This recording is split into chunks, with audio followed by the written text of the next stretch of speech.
I've always been a skeptic. Horror stories were never my thing. I thought they were nonsense, something to scare kids or sell Hollywood movies. But what happened to me that night was too real. It changed my perspective forever. I was driving to Las Vegas for work, a long car trip, because I wanted to avoid airports and have some time to myself. I left the office late, so it was already night when I hit the road.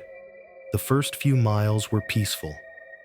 I put on a playlist, opened the windows, and let the cool night air in. There was little traffic, which gave me a sense of relief. I was enjoying the solitude, lost in my thoughts. But after a few hours, everything started to get strange. The first thing I noticed was a car stopped on the shoulder. It wasn't unusual until I passed another one, and then another. All had their hazard lights on, but no one was in sight. It made me uneasy, but I kept driving, trying to push away bad thoughts. Suddenly, I saw a man standing by the side of the road. He was looking directly at me as I drove by. He did nothing, just stood there, staring. That was enough to set my nerves on edge. I started paying more attention to the road, trying to understand what was happening. I saw the third stopped car, and my unease turned into real concern. Then I spotted a roadblock. 3 cars were positioned across the road, completely blocking the way. I slowed down, not knowing what to do. That's when they appeared. Men, all dressed in black, with masks covering their faces. They were armed and didn't look like they wanted a friendly chat. My heart started pounding wildly. I knew I was in trouble. I looked around, trying to find a way out, but I was surrounded. There was no way to turn back, and trying to drive through them would be suicide. One of the men approached my car and banged on the window with his gun. I knew I had to do what he said if I wanted to stay alive. I unlocked the door, and he yanked it open, pulling me out of the car.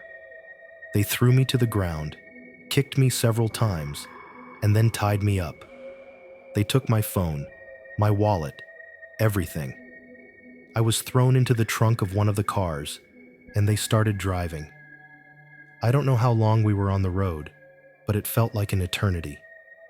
The sound of the engine and the smell of gasoline were unbearable. When we finally stopped, I was pulled out of the trunk and thrown to the ground again. We were in the middle of nowhere, in a place I didn't recognize.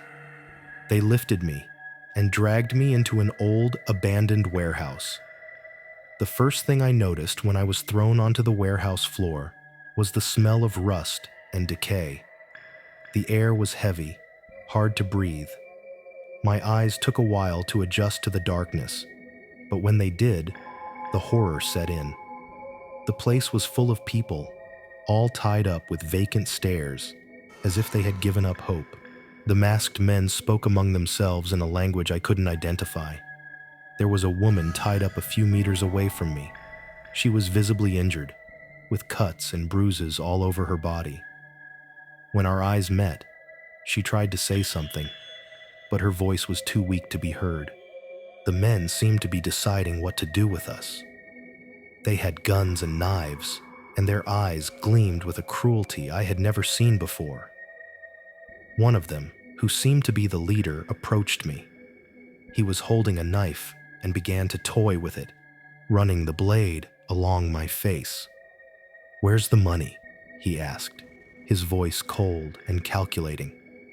I explained that I didn't have much money with me, that I was just an ordinary man traveling to Las Vegas for work. He didn't seem satisfied with my answer and began pressing the blade into my skin. The pain was unbearable, and I felt the blood trickle down my face. "You're lying," he said. "All of you lie." They spent hours interrogating us, using violence to try to extract information we didn't have. With every scream, every blow, the hopelessness grew.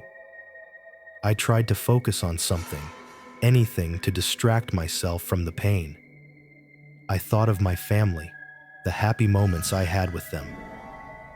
It gave me a small spark of strength. One of the most terrifying things was seeing what they did to the other people.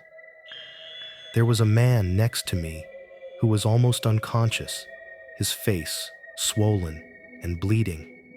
An older woman was praying softly, as if that might save her. The masked men laughed and made cruel jokes, as if our lives meant nothing to them. At one point, they managed to rip the door off the warehouse, revealing a night even darker and more oppressive than the inside of the place. They began taking people out one by one. I could hear the screams in the distance, the sound of blows and gunshots. When it was my turn, I was dragged out and thrown onto the cold ground. One of the men started kicking me, laughing as he did so. My vision began to darken, and I felt myself losing consciousness. I don't know how, but I managed to free myself from the ropes. I waited for the right moment, and when one of the bandits moved away, I ran with all my strength. My body ached with every step, but the adrenaline kept me moving. I started hearing gunshots behind me, but I kept running. I plunged into the woods, using the darkness to my advantage. I didn't know where I was going. I just knew I had to keep going. After what felt like an eternity, I found a road. My lungs burned, and I could barely breathe. I saw the lights of a truck approaching, and with the little strength I had left, I signaled for it to stop. The trucker, a middle-aged man with a concerned expression, helped me into the cab. I tried to explain what had happened, but my voice was weak, and everything felt like a blur. He took me to the nearest town, where we got help. The police were called, and they started investigating. But the masked men were never found.